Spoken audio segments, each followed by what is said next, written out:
Adam, quick question. What if retirement didn't mean stopping, but starting something better? Retirement from your primary career doesn't mean you have to retire from everything. It's just a point at which you can reevaluate and you have additional options to consider. And one of those things that we like people to think about is something that we call hybrid retirement, which is not fully retiring, but doing something else, something in addition to it could be part-time work, it could be volunteerism, it could be starting a small business, it could be any number of things, but it's something that kind of begs the question, are you just going to stop and have a life of leisure, or are you going to continue? And if so, how might you do that? And I think it's becoming a more popular hybrid retirement. I do think that if you look at the common narrative with the people that we talk with, but also just kind of what's out there in the media, retirement is definitely a finish line type of thing where you've worked somewhere for 20, 30, 40 years and you are putting so much effort and emphasis on getting to that retirement date. What is that retirement date? You get that question a lot. People get that question a lot. And so it's natural to think that, okay, there is what I'm working, retirement, and then life after retirement. And the hybrid thing seems like a good meet in the middle. You know, if you're looking at something and you're like, do you want to order the small, the large, or the medium? Most people end up on the medium. And so I think the hybrid, I think it's an appealing concept, and we want to talk a little bit more about today because some people won't even consider it unless they know it's an option. We almost need to pull out a thesaurus here and rather than just a simple definition of retirement, well, what else might define or describe that point in time? It could be a transition. It could be that financially you've reached the point of enough. It could Mm. be financial independence where you have enough income sources and assets to be able to not have to work anymore. So you can retire, you can withdraw from work if you choose, but it also might just kind of mark a point in time where you say, okay, now that I have enough, now that we have enough as a couple, how might we live our lives going forward without the requirement to add to that nest egg through paid work? I think that's an important distinction to consider. Yeah, and there's actually a lot of freedom within that concept. In other words, you're in a position where financially you do have enough, as you referenced, but now you're in a position where you can work with purpose almost, where you're saying, I want to go back to work, not I need to go back to work. And you can connect that with whether that's paid work. It could be something that you've always wanted to try. It could simply mean going back to your company you worked at for 35 years and just do consulting or just kind of project based, and it's good to go back and see some of the familiar faces. But really, it's something that you are choosing to do with your time, but you have more control over it. And it could be through for multiple reasons. It could be about giving back. It could be you want to stay engaged with the community or form new relationships, but also potentially, just keeping your mind sharp. Because we see some people that kind of fall into that retirement trap of sorts. Yeah, so if we invert this, so in other words, we can define what a successful retirement looks like, but if we invert it, what does it look like to be unsuccessful as a retiree? And a couple things we've seen is just boredom, loss of purpose, Mm. fear over running out of money, whether that fear is real or imagined. Some people really feel better having a little bit of income coming in so that they're not watching accounts stagnate or even decline. So some people might approach this as like, well, what can I do to have a great retirement? Other people might approach it because they're wired different to say, what can I do to avoid a bad retirement? Mm. That could be an interesting mental exercise as well. Yeah, so I think we've done enough here to kind of conceptualize what a hybrid retirement might look like. Maybe we can kind of jump into some of the tactical stuff and maybe like a compare contrast. In other words, let's say we have someone that is wanting to retire at age 65. That's the number. They've worked 35 years at the same company. 65 is the date that they're going to retire. They're going to be eligible for Medicare, I'm sorry, and they're going to be able to start Social Security. So in that sense, in that scenario, they retired at 65 and they're not going to do anything after that. They're just kind of going to like, we'll see what happens. Maybe I'll Sure. go travel more. Maybe I'll see the grandkids more. Um, So that's the traditional retirement scenario. And maybe we're meeting with somebody and they are at age 62 thinking they have 3 more years left. What would a hybrid retirement approach look like? And I'm thinking the health insurance piece, the Social Security piece, all of these things. What might that look like from a tangible sense? Sure. Well, 65 is noteworthy because then that is the point at which folks qualify for Medicare. So they have health insurance benefits. So prior to 65, they retire at 62. In the example like you shared, they need to find some health insurance benefits to bridge that gap until 65. That means they either need to have some money saved in an account that goes to pay for those premiums, or they find a part or full-time job that pays benefits, but maybe it's not high stress. Maybe it's not as high of an income as they were accustomed to, but it's something they enjoy doing that allows some benefits to come with that to be able to bridge that gap until Medicare kicks in.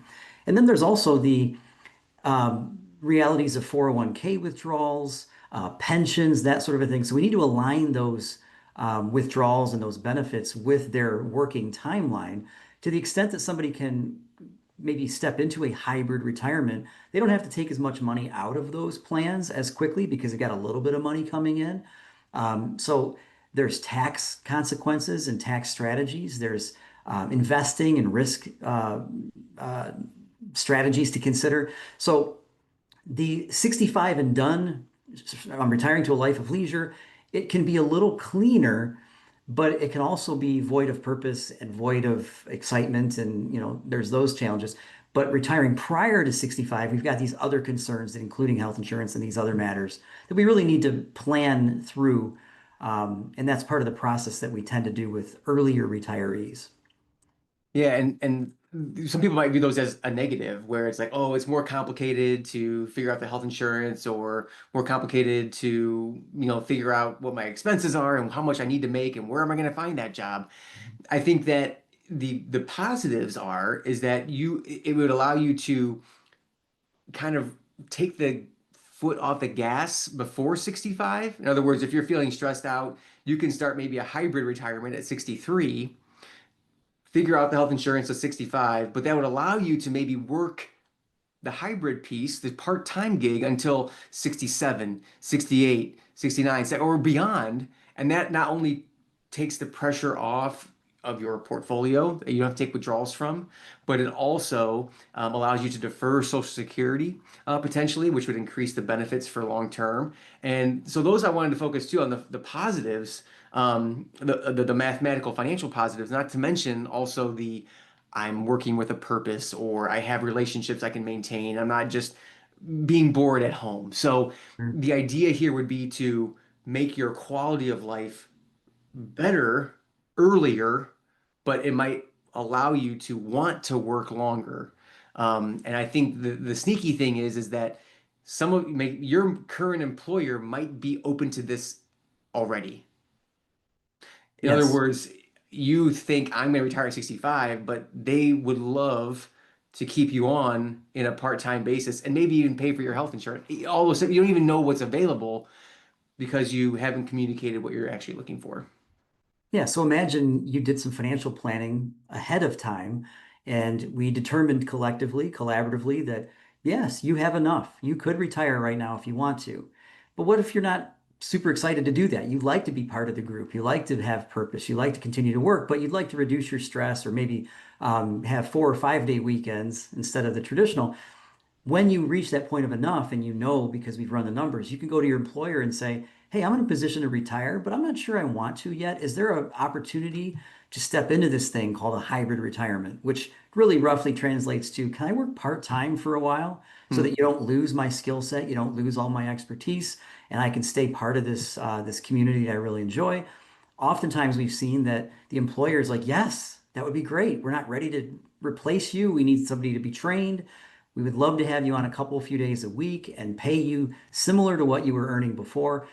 But until you know that you are at that point of enough and you can financially retire, you don't have the courage to go in and have that conversation. So it can be very liberating to do the planning, to look ahead and say, I have options now. What options might I be open to considering? Yeah, because I think we see a lot of times people end up in a hybrid retirement scenario. The ones that do, it's kind of by accident. And so we're just encouraging, let's accelerate this conversation. Let's bring it into the fold earlier on. Not everyone really wants this, but the people that do, it can be very impactful and dynamic, and it could improve, a lot of aspects of your life, not only financially but emotionally, relationally, and I think that's a thing worth exploring. Mhm. So, what would be next steps if you're considering a hybrid retirement or you want to learn more about it? If you're considering a hybrid retirement, I would always suggest starting with some financial planning, Mhm. retirement planning.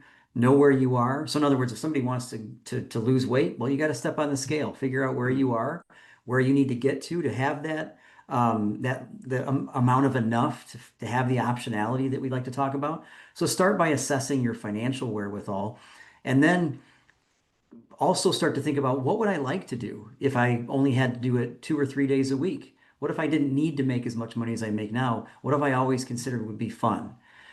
So beginning the process of the kind of the X's and O's is key in all of this, but there's also the journaling or just talking with people that know you very well to say, hey, if I didn't do what I've done for the last 30 years, what kind of work would you imagine I would do? And Mhm. then just listen to what they think you might want to do. A few examples of a hybrid retirement. We've seen folks that say, hey, I'm going to help this young person start a really creative ice cream company. I'm going to go Mhm. work with them a few days a week and go to festivals and support them getting ice cream out to the folks. We've seen people that do kind of intense volunteerism, or they work as a church secretary, or they simply go back to their employer and say, hey, I'd like to stick around. Is there a role you'd like me to be in if I were just here part-time? So there's all kinds of ways to do this. It's not just working part-time, it's working with purpose now that you have the financial wherewithal to maybe do something different in your life.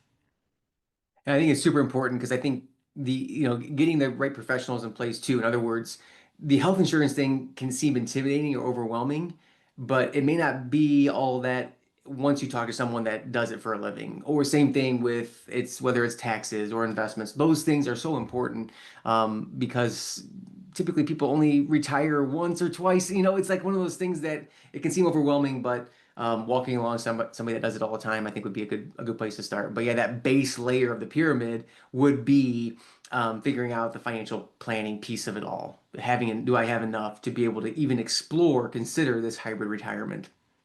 Just like an athlete or a musician would approach the marketplace with an agent who's looking out for their best interests, Hmm. team together, get your team of professionals together so that everybody says, yeah, you can do something different either now or 3 years from now.